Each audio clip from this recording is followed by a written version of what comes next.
تمام تعریفات اور حمد و ثنا اس وحدہ لا شریک ذات کے لیے جو تمام جہانوں کا مالک، خالق اور رازق ہے۔ مختصر حمد و ثنا کے بعد بے شمار درود و سلام ہو حضرت محمد مصطفیٰ صلی اللہ علیہ وسلم پر، جنہوں نے انسانوں کو جہالت کے اندھیروں سے نکال کر دین کی روشنی کی طرف اجاگر کیا۔ السلام علیکم ورحمۃ اللہ وبرکاتہ۔ سامعین کرام، آج میرا موضوع ہے لوگ کیا کہیں گے۔ اللہ تعالیٰ کا بے حساب شکر ہے کہ اس نے ہمیں اسلام کی نعمت عطا فرمائی۔ ہم نبی صلی اللہ علیہ وسلم کی امت ہے اور ہمارا فرض ہے کہ ہم اپنے نبی صلی اللہ علیہ وسلم کی شریعت پر عمل پیرا ہو، لیکن افسوس ہے کہ آج ہم لوگوں سے ڈرتے ہوئے اللہ اور اس کے رسول صلی اللہ علیہ وسلم کے بہت سے فرامین کو پیچھے کر دیتے ہیں، کیونکہ لوگ کیا کہیں گے۔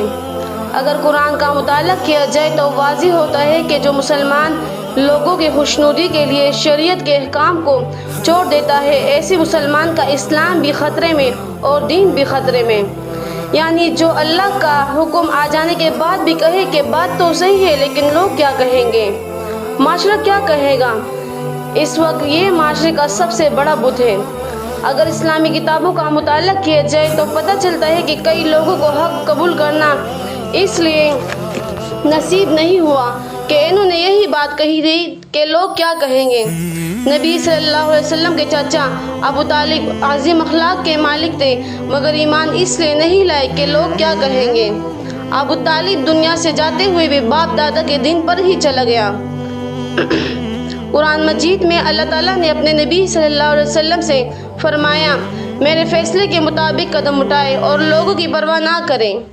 سدا افسوس کہ آج بڑے بڑے دیندار لوگ غریب لوگوں سے مل جل اس لیے نہیں رکھتے کہ لوگ کیا کہیں گے۔ اسلام کا دعویٰ کرنے والے بڑے بڑے مذہبی لوگ اپنے غم اور خوشی بھی شریعت کے احکامات کی پرواہ نہیں کرتے، بلکہ فضول خرچی میں اس قدر آگے بڑھ جاتے ہیں کہ ایمان و اسلام کا نام و نشان تک نظر نہیں آتا۔ لوگوں کی ماننے والے اور لوگوں سے ڈرتے ہوئے اللہ کے احکام کو پیچھے چھوڑنے والا کبھی سچا مسلمان نہیں ہو سکتا۔ جس کا عقیدہ یہ ہو کہ اللہ وحدہ لا شریک ہے، وہ کسی صورت لوگوں کی خاطر اللہ کے احکام کو نہیں چھوڑ سکتا ہے۔ نبی صلی اللہ علیہ وسلم کا فرمان ہے، لا طاعۃ فی معصیۃ اللہ، اللہ کی نافرمانی میں کسی کی پیروی نہیں کرنی چاہیے۔ معزز سامعات، لوگ اگر والدین بھی اسلام کی کسی بات میں رکاوٹ بنے تو اس کی بھی پرواہ نہیں کرنی چاہیے، اس کی وہی بات نہیں ماننی چاہیے جو اللہ کے ساتھ شریک کرنے پر آپ کو کہے۔ کئی صحابہ کرام نے بھی رسول اللہ صلی اللہ علیہ وسلم کی اطاعت کے خاطر والدین کو چھوڑ دیا۔ اب تو حالت یہ ہے کہ ہر بندہ ڈرتا ہے کہ لوگ کیا کہیں گے۔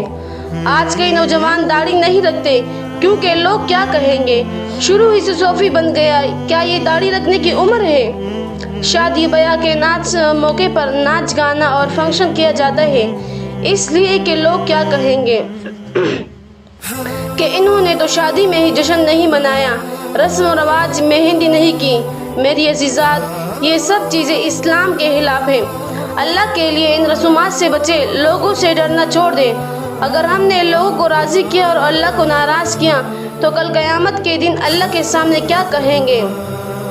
کیا یہ لوگ جن کو ہم آج خوش کرتے ہیں اور دین کو پیچھے چھوڑ دیتے ہیں، کل قیامت کے دن اللہ کے عذاب سے ہم کو بچا لیں گے کیا؟ ہرگز نہیں۔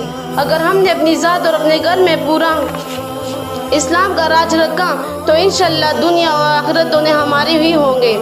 اللہ کے حضور دعا ہے کہ وہ ہم کو کلمے کی محبت اور دین کی غیرت نصیب فرمائے، اسلام پر زندہ رکھے اور کامل ایمان کی حالت میں موت نصیب فرمائے۔ وما علینا الا البلاغ المبین۔